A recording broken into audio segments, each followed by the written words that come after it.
Hey guys, so here we are with James from Source Shop. Really excited for James to be kicking off the Marcus Asks. James, tell us name, company name, how long you've been going, and a quick 30 seconds about your product. Cool, yeah. So thanks, as you said, James Digver from Source Shop. We've been trading 9 years. Business was started by my wife Pam and myself. Started in our home kitchen in 2014.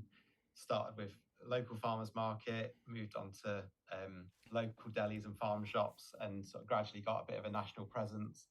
And then over time, we've taken investment. We've moved into supplying supermarkets. We've gone from outsourced manufacturing to manufacturing in-house, and that's really we've built the business around that in-house operations. We do all the production ourselves, all the warehouse picking, packing, and now we've got 13,000 square foot operation in Nottingham, about a team of 40 people, and we make around 50,000 units a week. My gosh. Right, so here we go. So, that's fantastic. I mean, it's been such an amazing watching you guys over the years. So, what is good food? Um, for me, it's just food made properly. So it's got amazing flavor, amazing texture. A great example I've always used is a proper Scotch egg. So like the yolk's slightly runny, it's nice and crisp on the outside, Mhm. still warm from the fryer, and then you compare that to the sad excuse for a Scotch egg that you can find in the supermarkets. It's like rubbery egg, bland, claggy coating, and it's a shame that for so many people that mass produced example is what they know as a Scotch egg Mhm. when it can be far, far better. And that Yes. comparison is how we've always looked at what we're doing as well. We aim for them to be the best examples that they can be and really over Mhm. deliver on what people are expecting Right. from the source. Oh, perfect. Well, that's a good plug for Gourmet in the Artisan Food Club. Search on the website. Beautiful eggs, soft centre, and delivered to your shop. Love Thank the you for that soft one. egg. So, what got you into the independent food trade? So Pam and I were actually working for large scale food manufacturers. We studied food science as our sort of university degrees.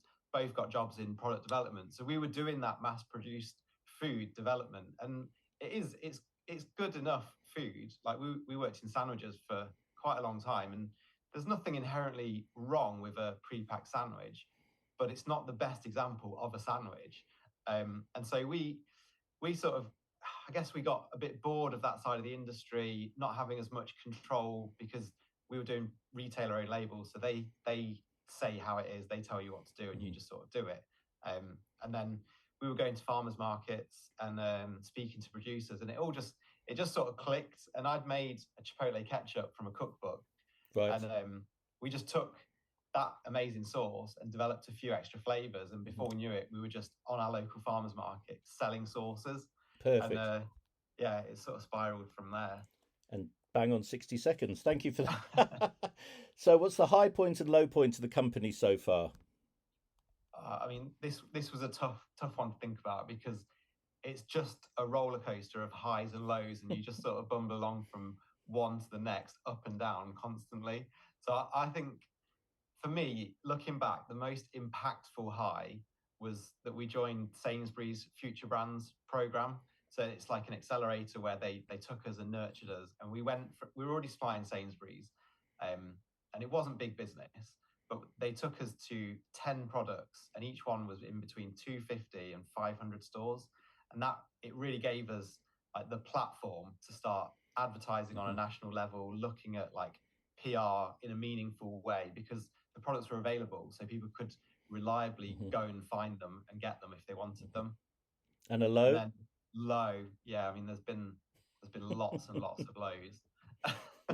I One of the big lows that I always look back on, I sort of kick myself over is we got a listing in Whole Foods in the US, and it's like at the time it was like, wow, this is amazing. We're going global. We've got a national listing across America. It seemed like such a good opportunity, but US business is very Mm. different to here, and we had to go in through a distributor, an absolute behemoth of a company, like a 20 billion turnover company. And I think they make more money from just charging producers fees and advertising than they do actually Mm. selling the products, distributing them. So we sort of naively entered that market, and we were just a nobody to the people as well. Mm. So rate of sale was really low. Mhm. Supply chain was so difficult. We ended up just having to pull the plug on it because we were just losing money every shipment we sent. We were losing money. Definitely lost 20 grand or more, and that distributor still claims we owe them 20 grand, and keep just knocking it back every now and again when it crops up. Blimey. Yeah, right, we'll take that one. Like, I've done stuff in America, so yeah, totally here, and really interesting. Yeah, we've got such a big market here in the Yeah. UK. Like, there's a lot to focus on. Yeah, here. yeah. And this is going to go way over, but it was really interesting what you're saying about, I see people spend money on advertising, and I'm going, but there's nobody can find where to buy it. Yeah. So to me, it's like, I don't understand your advertising. You're in 50 farm shops, and I'm like, the chances of somebody see it. No worries, right, we need to crack on. What's one thing you would definitely do differently if you started over? I always regret, it's one of my biggest regrets, is that we moved out of our home kitchen and into premises too soon. We could have lasted longer. We should have pushed it to the absolute limit. And if we had done that, we could have built up a bit of cash reserves, because at the time overheads are so low. It's only me and Pam, although the business was tiny, but we could have built up a bit of cash, and probably found better premises, because we ended up on the first floor of a business centre. I think you visited. Yeah, I visited a couple of times. We were there for over 4 years as well, and at the start it was great, loads of space and everything. But 4 years on, we were absolutely crammed in, and everything was going up and down, lifts and stairs, literally up and down. Such a huge obstacle. I think by the end we worked out, one person, we just paid 40 hours worth of wages for just taking stuff up and downstairs, which is just crazy. It's funny you say that. I say to a lot of food startups, they say, when's a good time to leave home? And I say, when your partner's about to move out, when you can't shut the front door and the dog won't come in the house, that's and the kids are crying, that's the day that you move out. But until that day, you've just got to hang in there and enjoy the fact that you're on a low cost operation. Yeah, definitely. We could have just put a massive shed in the garden and used that for storage. Could have even maybe cooked in there and taken the cooking out of the house. But yeah, definitely. What one bit of advice were you given at the start that you disagree with now, and what one piece of advice would you stand by today? One thing that sort of stood out, it was really difficult to take at the time. So we did the Dragon's Pantry at Farm Shop and Deli Show really early on, and it's where the panel, you sort of do a little pitch and the panel give their opinion and advice on the business. And one of the panelists said, basically, we'd be lucky to make a small living from it. We'd probably make 40k sort of between us, and what we had was quite average. And at the time, we had sort of ambitions beyond that, and it was quite upsetting. I think we went back to our stand and we were feeling really dejected. But like, now I look back and it's like, well, he was no entrepreneur. Like, what did he know? And most self-proclaimed experts, they know very little. Like, as a founder, you're in control, and if you've got enough grit and resourcefulness, then you can go really far. And best advice, which is from numerous sources, people and books, is just watching your cash like a hawk, and just generally being really hot on your finances. Like, cash is the lifeblood of a business, and even a business of our size, it's probably more important now than it ever has been. So yeah, and I watch people blowing so much money on useless crap, like showy and flashy stuff, spending money that they don't really have, and you just know that it's going to end badly, or it's most likely going to end badly. Yeah, so we watch every penny, and we're so tight still, even now, and a lot of our staff now weren't there in the hard early days, and they just think we're being tight-fisted, but it's like, no, we are where we are because we have been tight-fisted, and we will continue to be so. But it's interesting that I work with hundreds of startups, and it's really hard to give advice and not demotivate, and it's very mindful. Funnily enough, my grandmother gave my mother, I think, a embroidered sheet that said, turnover is vanity, cash flow is sanity. Yeah, years ago, and that's always been on the wall at Mum's business, Patchwork in North Wales. So yeah, very good. Yeah, it is. It's really boring, and that's why people don't think it's very interesting. But actually, it's just so essential. And also being margin focused. Margin focused, not turnover focused. And I'm a huge fan of low volume, high margin. A lot of food startups can operate relatively low turnover, but actually make good money. Right. What food brands do you admire most, and why? Or what food brand? Sorry. I'm hoping this included beverage as well, because for us it's always been BrewDog. Okay. And like, controversies aside, they, in the early days, they really inspired us to believe that we could become more than just a niche producer. Right. I think I got Business for Punks, James Watt's sort of business book, early 2016, and we were 6 months into being self-employed. And at that time, I think that we were just on the cusp of moving out of the house. And yeah, reading that just made me think, like, yeah, we could be a challenger brand, like a true challenger brand, and steal market share from the big category leaders like they have. And yeah, they've brought a craft product to the mainstream.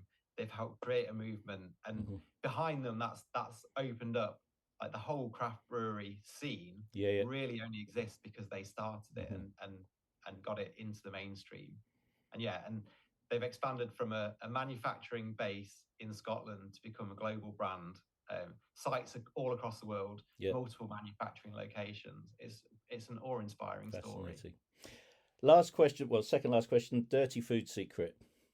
I mean, I love dirty food, but the ultimate one for me is KFC. I'm a big KFC consumer. Love fried chicken and spicy hot wings. Yeah, they absolutely do it for me. It's really funny, KFC. I've got a love-hate relationship. I'll get a really bad KFC and I'll go, right, that, and me and Nick is so funny. And I'll go, that's it, I'm done. I'm never eating it again. And then about 2 months later, I'm like, and then I've go through about 2 months of eating it again, and then I'm like, no, I'm off again. Yeah, that's really funny. So it's there's something that I found funny. I read it the other day, which is that so like McDonald's, I'll get a McDonald's every now and again, and the kids can get a Happy Meal, but McDonald's can get your order wrong so many times, and you go back to them. Exactly. But like, customers online are so cutthroat when it comes to small online businesses. Like, you get an order wrong once, and like they're telling all their friends that you're the worst people in the world ever. But McDonald's, like, you go back week after week, no matter how many times they cock it up for you. I don't know if you saw my Facebook. I did a milkshake with a vanilla milkshake with a double espresso. I did. Oh my God! I've just been on holiday. It was so. I had that many mornings in the hotel. Did you? A milkshake with a double espresso. Yeah, fantastic. It was. Oh no, it's. I know. I must have inspired me. I'm like, Nick, we need to go to McDonald's, and I'm like, he's got his Happy Meal, and I'm sat there with a milkshake. So, just last quick question: what is it about the food club that you've liked or seen over the years? I mean, we've said it before, but it was pivotal for us as a business joining with you onto the food club. That was back in the early days. Christina was working with you. Yes. It was her that I met first at Specialty Food, and then we had a phone call, I think. And but yeah, I mean, at that time we were local business only, food markets, local retailers. We were still driving everything to the shops to make the deliveries, because we hadn't quite cracked postal deliveries, and you helped us with that. So the advice from you was really helpful, but just that platform to get to like a national retailer availability, so that people all around the country could order from us. There was an easy sort of route to get to them. It was just, for us, it was absolutely pivotal on like the steps of the journey that we've been on. And it was brilliant, really, to get all that business at that time. Nice. Well, that's what I try and do with so many startups, is just, I was in Fordingbridge Farm Shop earlier in the week, and I was just saying, just helping a food brand just get out of their local area, find some other retailers for them, get them some enthusiasm and get some energy going in the business, rather than just be stuck with these 5 or 6 local shops and not actually ever sort of progress from there. So fantastic. Yeah, well, we got into Whole Foods through you originally, and we were still doing that from our kitchen at home. I think we were shipping pallets from our driveway down to go to Whole Foods. I remember Jo from Hastings Kitchen sent me a picture. She was making it in a kitchen, and there was a pallet on the driveway going off to France, I think. And brilliant. The drivers turning up. Right, okay. James, listen, amazing. Thank you so much. Great to catch up, and thank you so much for your time. No worries, and we'll see you in Nottingham soon. Yeah, definitely. Cheers.